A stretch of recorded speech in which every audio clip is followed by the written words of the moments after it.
श्री सीतारामचंद्राभ्याम नमः। श्रीमद्वाल्मीकि रामायण महात्म्य। 5वां अध्याय। रामायण के नवा श्रवण की विधि, महिमा तथा फल का वर्णन। सूत जी कहते हैं, रामायण का ये महात्म्य सुनकर मुनीश्वर सनत कुमार बहुत प्रसन्न हुए। उन्होंने मुनि श्रेष्ठ नारद जी से पुनः जिज्ञासा की। सनत कुमार बोले, मुनीश्वर, आपने रामायण का महात्म्य कहा, अब मैं उसकी विधि सुनना चाहता हूँ। महाभाग मुने, आप तत्वार्थ ज्ञान में कुशल हैं, अतः अत्यंत कृपापूर्वक इस विषय को यथार्थ रूप से बताइए। नारद जी ने कहा, महर्षियों, तुम लोग एकाग्रचित होकर रामायण की वह विधि सुनो जो संपूर्ण लोकों में विख्यात है। वह स्वर्ग तथा मोक्ष संपत्ति की वृद्धि करने वाली है। मैं रामायण कथा श्रवण का विधान बता रहा हूँ, तुम सब लोग उसे सुनो। रामायण कथा का अनुष्ठान करने वाले वक्ता एवं श्रोता को भक्ति भाव से भावित होकर उस विधान का पालन करना चाहिए। उस विधि का पालन करने से करोड़ों पाप नष्ट हो जाते हैं। चैत्र माघ तथा कार्तिक मास के शुक्ल पक्ष की पंचमी तिथि को कथा आरंभ करनी चाहिए। पहले स्वस्ति वाचन करके फिर यह संकल्प करें कि हम 9 दिनों तक रामायण की अमृतमयी कथा सुनेंगे। फिर भगवान से प्रार्थना करें, श्री राम, आज से प्रतिदिन मैं आपकी अमृतमयी कथा सुनूंगा। यह आपके कृपा प्रसाद से परिपूर्ण हो। नित्य प्रति आप मार्ग की शाखा से दंत शुद्धि करके राम भक्ति में तत्पर हो विधि पूर्वक स्नान करें। अपनी इंद्रियों को संयम में रखकर भाई बंधुओं के साथ स्वयं कथा सुने। पहले अपने कुलाचार के अनुसार दंत धावन पूर्वक स्नान करके श्वेत वस्त्र धारण करें और शुद्ध हो घर आकर मौन भाव से दोनों पैर धोने के पश्चात आचमन करके भगवान नारायण का स्मरण करें। फिर प्रतिदिन देव पूजन करके संकल्प पूर्वक भक्ति भाव से रामायण ग्रंथ की पूजा करें। व्रती पुरुष आवाहन, आसन, गंध, पुष्प आदि के द्वारा ओम नमो नारायणाय इस मंत्र से भक्ति परायण होकर पूजन करें। संपूर्ण पापों की निवृत्ति के लिए अपनी शक्ति के अनुसार 1, 2 या 3 बार प्रयत्नपूर्वक होम करें। इस प्रकार जो मन और इंद्रियों को संयम में रखकर रामायण की विधि का अनुष्ठान करता है, वह भगवान विष्णु के धाम में जाता है, जहाँ से लौटकर वह फिर इस संसार में नहीं आता। जो रामायण संबंधी व्रत को धारण करने वाला तथा धर्मात्मा है, वह श्रेष्ठ पुरुष चांडाल अथवा पतित मनुष्य का वस्त्र और अन्न से भी सत्कार न करे। जो नास्तिक, धर्म मर्यादा को तोड़ने वाले, परनिंदक और चुगलखोर हैं, उनका रामायण व्रतधारी पुरुष वाणी मात्र से भी आदर न करें। जो पति के जीवित रहते ही पर पुरुष के समागम से माता द्वारा उत्पन्न किया जाता है, उस जारज पुत्र को कुंड कहते हैं। ऐसे कुंड के यहाँ जो भोजन करता है, जो गीत गाकर जीविका चलाता है, देवता पर चढ़ी हुई वस्तु का उपभोग करने वाले मनुष्य का अन्न खाता है, वैद्य है, लोगों की मिथ्या प्रशंसा में कविता लिखता है, देवताओं तथा ब्राह्मणों का विरोध करता है, पराये अन्न का लोभी है और पर स्त्री में आसक्त रहता है, ऐसे मनुष्य का भी रामायण व्रती पुरुष वाणी मात्र से भी आदर न करे। इस प्रकार दोषों से दूर एवं शुद्ध होकर जितेंद्रिय एवं सबके हित में तत्पर रहते हुए जो रामायण का आश्रय लेता है, वह परम सिद्धि को प्राप्त होता है। गंगा के समान तीर्थ, माता के तुल्य गुरु, भगवान विष्णु के सदृश देवता तथा रामायण से बढ़कर कोई उत्तम वस्तु नहीं है।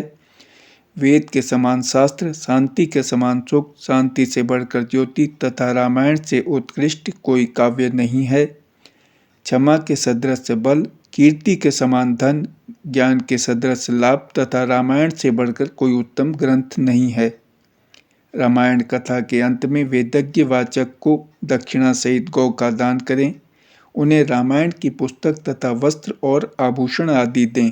जो वाचक को रामायण की पुस्तक देता है, वह भगवान विष्णु के धाम में जाता है, जहाँ जाकर उसे कभी शोक नहीं करना पड़ता। धर्मात्माओं में श्रेष्ठ सनत कुमार, रामायण की नवा कथा सुनने से यजमान को जो फल प्राप्त होता है, उसे सुनो। पंचमी तिथि को रामायण की अमृतमयी कथा को आरंभ करके उसके श्रवण मात्र से मनुष्य सब पापों से मुक्त हो जाता है। यदि 2 बार यह कथा श्रवण की गई तो श्रोता को पुंडरीक यज्ञ का फल मिलता है। जो जितेंद्रिय पुरुष व्रत धारण पूर्वक रामायण कथा को श्रवण करता है वह 2 अश्वमेध यज्ञों का फल पाता है। मुनिवरों, जिसने 4 बार इस कथा का श्रवण किया है वह 8 अग्निष्टोम के परम पुण्य फल का भागी होता है।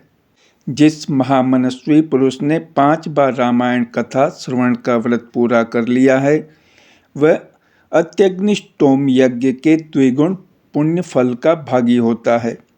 जो एकाग्रचित्त होकर इस प्रकार 6 बार रामायण कथा के व्रत का अनुष्ठान पूरा कर लेता है वह अग्निष्टोम यज्ञ के 8 गुने फल का भागी होता है। मुनीश्वरों, स्त्री हो या पुरुष, जो 8 बार रामायण कथा को सुन लेता है वह नरमेघ यज्ञ का 5 गुना फल पाता है। जो स्त्री या पुरुष 9 बार इस व्रत का आचरण करता है उसे 3 गोमेघ यज्ञ का पुण्य फल प्राप्त होता है। जो पुरुष शांतचित्त और जितेंद्रिय होकर रामायण यज्ञ का अनुष्ठान करता है वह उस परमानंदमय धाम में जाता है जहाँ जाकर उसे कभी शोक नहीं करना पड़ता। जो प्रतिदिन रामायण का पाठ अथवा श्रवण करता है, गंगा नहाता है और धर्म मार्ग का उपदेश देता है, ऐसे लोग संसार सागर से मुक्त ही हैं, इसमें संशय नहीं है।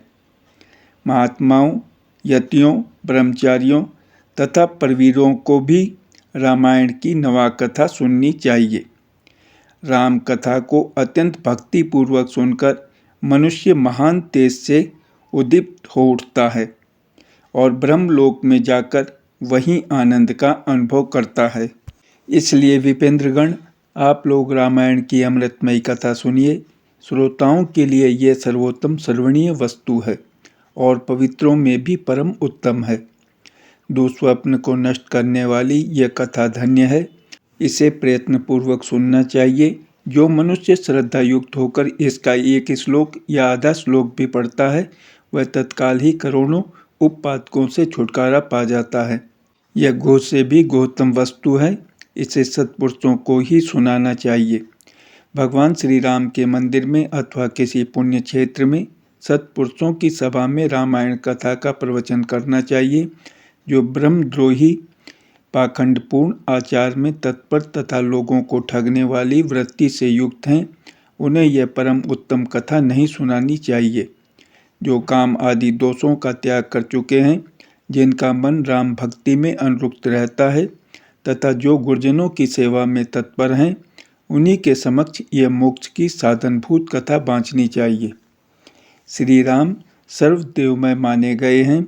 वे आर्त प्राणियों की पीड़ा का नाश करने वाले हैं तथा श्रेष्ठ भक्तों पर सदा ही स्नेह रखते हैं। वे भगवान भक्ति से ही संतुष्ट होते हैं, दूसरे किसी उपाय से नहीं। मनुष्य विवश होकर भी उनके नाम का कीर्तन अथवा स्मरण कर लेने पर समस्त पातकों से मुक्त हो परम पद का भागी होता है। महात्माओं, भगवान मधुसूदन संसार रूपी भयंकर एवं दुर्गम वन को भस्म करने के लिए दावानल के समान हैं। वे अपना स्मरण करने वाले मनुष्यों के समस्त पापों का शीघ्र ही नाश कर देते हैं। इस पवित्र काव्य के प्रतिपाद्य विषय वे ही हैं, अतः यह परम उत्तम काव्य सदा ही श्रवण करने योग्य है। इसका श्रवण अथवा पाठ करने से यह समस्त पापों का नाश करने वाला है। जिसकी श्री राम रस में प्रीति एवं भक्ति है वही संपूर्ण शास्त्रों के अर्थ ज्ञान में निपुण और कृतकृत्य है। ब्राह्मणों, उसकी उपार्जित की हुई तपस्या पवित्र, सत्य और सफल है, क्योंकि राम रस में प्रीति हुए बिना रामायण के अर्थ श्रवण में प्रेम नहीं होता है। जो द्विज इस भयंकर कलिकाल में रामायण तथा श्री राम नाम का सहारा लेते हैं वे ही कृतकृत्य हैं।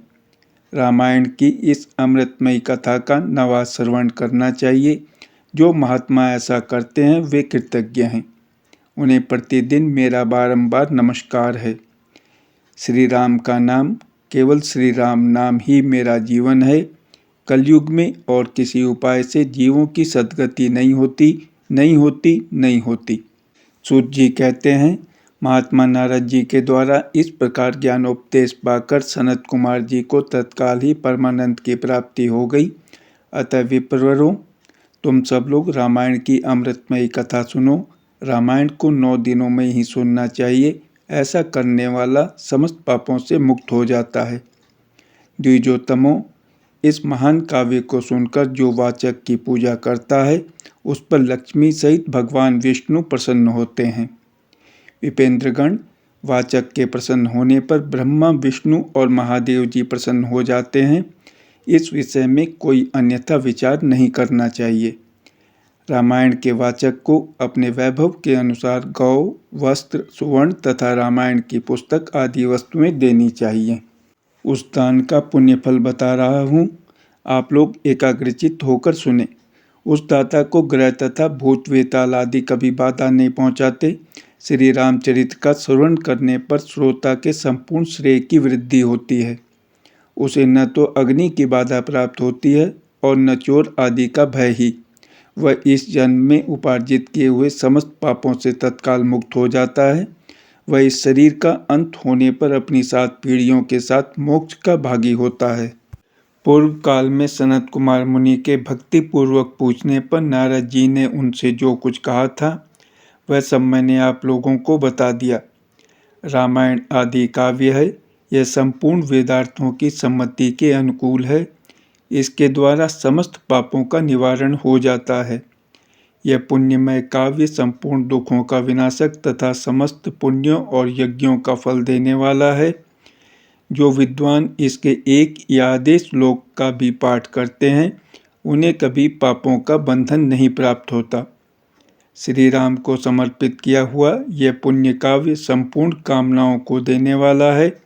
जो लोग भक्ति पूर्वक इसे सुनते और समझते हैं उनको प्राप्त होने वाले पुण्य फल का वर्णन सुनो। वे लोग 100 जन्मों में उपार्जित किए हुए पापों से तत्काल मुक्त हो अपनी हजारों पीढ़ियों के साथ परम पद को प्राप्त होते हैं। जो प्रतिदिन श्री राम का कीर्तन सुनते हैं उनके लिए तीर्थ सेवन, गोदान, तपस्या तथा यज्ञों की क्या आवश्यकता है।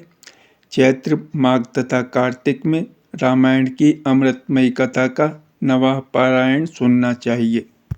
रामायण श्री रामचंद्र जी की प्रसन्नता प्राप्त कराने वाला, श्री राम भक्ति को बढ़ाने वाला, समस्त पापों का विनाशक तथा सभी संपत्तियों की वृद्धि करने वाला है।